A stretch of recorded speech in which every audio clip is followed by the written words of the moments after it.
एक दिन का धरना भारतीय जनता पार्टी जिला किश्तवाड़ इकाई ने आयोजित किया था। इसमें हमें भी शिरकत करने का मौका मिला। हमारे साथ ऑनरेबल एमएलए शगुन परिहार जी, हमारे कंटेस्टेड कैंडिडेट तारकीन साहब और तमाम senior leaders under the leadership of district president Shri Ravi Parihar ji, हम सब एक दिन के लिए ज़िला किश्तवाड़ की मकामी प्रॉब्लम्स को लेके, स्थानीय समस्याओं को लेके यहाँ पर बैठे।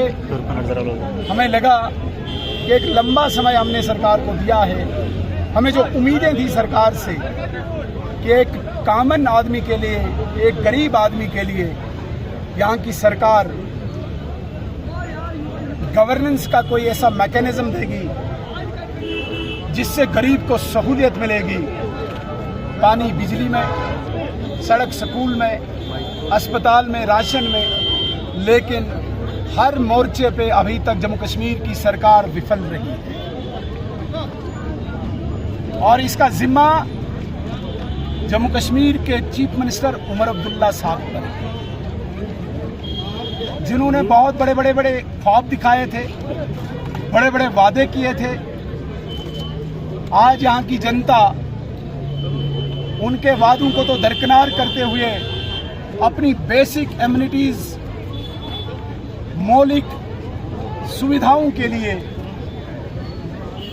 हर चौक चौराहे पे खड़ी गुहार लगा रही और उसी गुहार को हमने एक आवाज़ का स्वरूप दिया, धरना का स्वरूप दिया। यहाँ पर हर गांव में पानी की समस्या है। जल जीवन मिशन के तहत नरेंद्र मोदी जी ने सैकड़ों करोड़ रुपया इस जिला को दिया है। पाइपों की शक्ल में वो सड़कों में पड़ा है, कोई पूछने वाला नहीं है। मिनिस्टर्स ने ट्रांसफर इंडस्ट्री खोल दी है। पूरे शहर, पूरे कस्बे में चारों जगह गंद पड़ी हुई है, हर चौक चौराहा गंद से भरा पड़ा है। कारण यह है कि यहाँ का सफाई कर्मचारी, पूरे जम्मू कश्मीर का सफाई कर्मचारी अपनी मांग को लेकर हड़ताल पे है।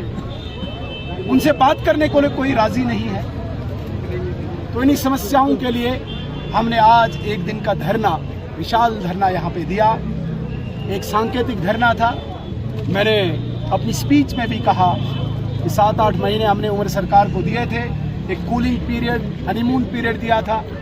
हमें लगा था शायद कुछ करेंगे, लेकिन जब हम तंग आए तो एक सांकेतिक धरना के रूप में आज हमने आगाज़ किया। इक्तदा था हमारा। अब हर फ्रंट पे, हर मोर्चे पे भारतीय जनता पार्टी लड़ेगी। आप देखेंगे कि 14 तारीख सुबह 11 बजे से लेके 2 बजे तक 28 से मिलने जम्मू सेक्रेटेरिएट के बाहर धरने पे बैठेंगे। 17 तारीख को एक सेक्रेटरीट घेराव का हमारा कार्यक्रम है।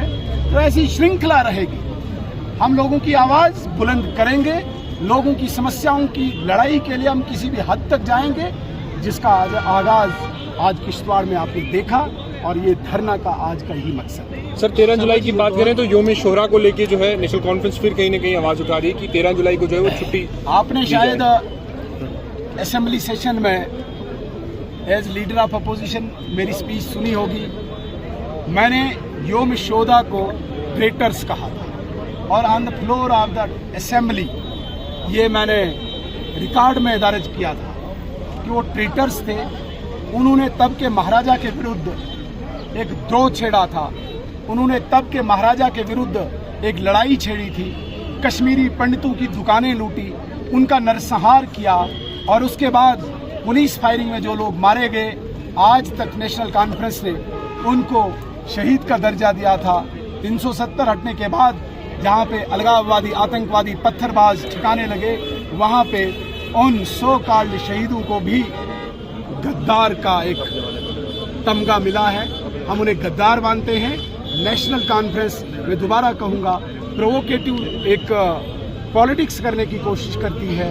उन गद्दारों के नाम पे, आतंकवादियों के नाम पे, अलगाववादियों के नाम पे, सो कॉल्ड वो क्या प्रिजनर्स, पॉलिटिकल प्रिजनर्स के नाम पे दोबारा से वहाँ के जज्बात को वो उजागर करना चाहते हैं। जो उनकी गलतफहमी वो कभी होगा नहीं। शर्मा जी 2014 के अंदर मुल्क के प्रधानमंत्री ने चौगान ग्राउंड के अंदर कहा था कि किश्तवाड़ में ऐसा टनल बनाऊंगा कि पूरे शहर को पानी मिलेगा।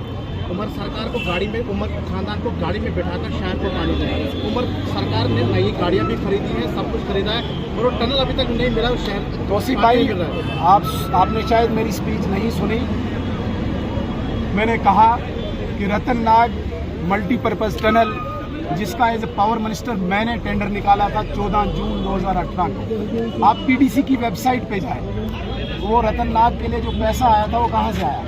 उमर अब्दुल्ला के साथ के घर से पूछना जरा आप उससे, कहाँ से वो रुका? क्योंकि यहाँ पे लोकप्रिय सरकार नहीं थी। जब टेंडर निकलना के बाद यहाँ पे रुकावट आई। अब जो सरकार है इससे हमें कोई उम्मीद नहीं है, लेकिन जो प्रधानमंत्री ने वादा किया, अगर हमने 53 में लखनपुर में कहा था कि 370 हटाएंगे, वो हटा के दिखाया। हमने 14 में कहा है कि रतननाग मल्टीपर्पज टनल आएगा, वो इसी टेनेवर में हम ला के दिखाए। शर्मा साहब, एक होम, अगर होम जो है एलजी के पास है, आज तक एसपीओ फिर भी जो है अभी भी जो है वो दर दर की ठोकरें खा रहे हैं। आज भी जो है 24 घंटे एसपीओ जो है ड्यूटी दे रहे हैं, लेकिन आज तक उनका अजाला नहीं हुआ। क्या अजाला चाहते हैं आप? Salary management. Home Bharatiya Janata party के पास है, इसीलिए इनकी सैलरी को रेगुलेट किया गया। आपने देखा होगा 6,000, 9,000, 15,000, 18,000 सैलरी एसपीओ को मिल रही है ना, अब इसकी और आगे बढ़ोतरी के लिए भी भारतीय जनता पार्टी कमिटेड है और वो होगी। इस माध्यम से विश्वास दिलाना चाहता हूँ जितने भी एस्पायरेंट्स हैं, आप फार्म भरिए, इम्तिहान होगा और विदाउट उर्दू होगा। उर्दू हम सब की जबान है, हमें एहतराम है उर्दू का, लेकिन ये कहाँ उर्दू ही at the cost of all languages, वो हो ही नहीं सकता है।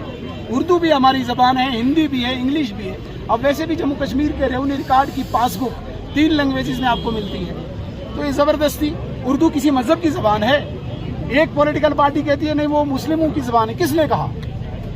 हम आदि लैंग्वेज हमारी भी उर्दू है, हम हिंदू हैं, तो इसको मुस्लिम्स के साथ जोड़ना, हम ये कहते हैं कि एक रीजनल इम्बैलेंस होगा, क्योंकि जम्मू में ज्यादा हिंदी पढ़ते हैं, कश्मीर में ज्यादा उर्दू पढ़ते हैं, इसलिए बैलेंस रखना चाहिए। आज रेवेन्यू रिकॉर्ड हमारी सब लैंग्वेजेस में है, तो हमें उर्दू कंपलसरी क्यों करना? इसीलिए 14 तारीख को भारतीय जनता पार्टी के सारे विधायकों ने एक लड़ाई छेड़ी है। हम सेक्रेटरीट के बाहर घेराव करेंगे और उर्दू को कंपलसरी से रिमूव कराएंगे।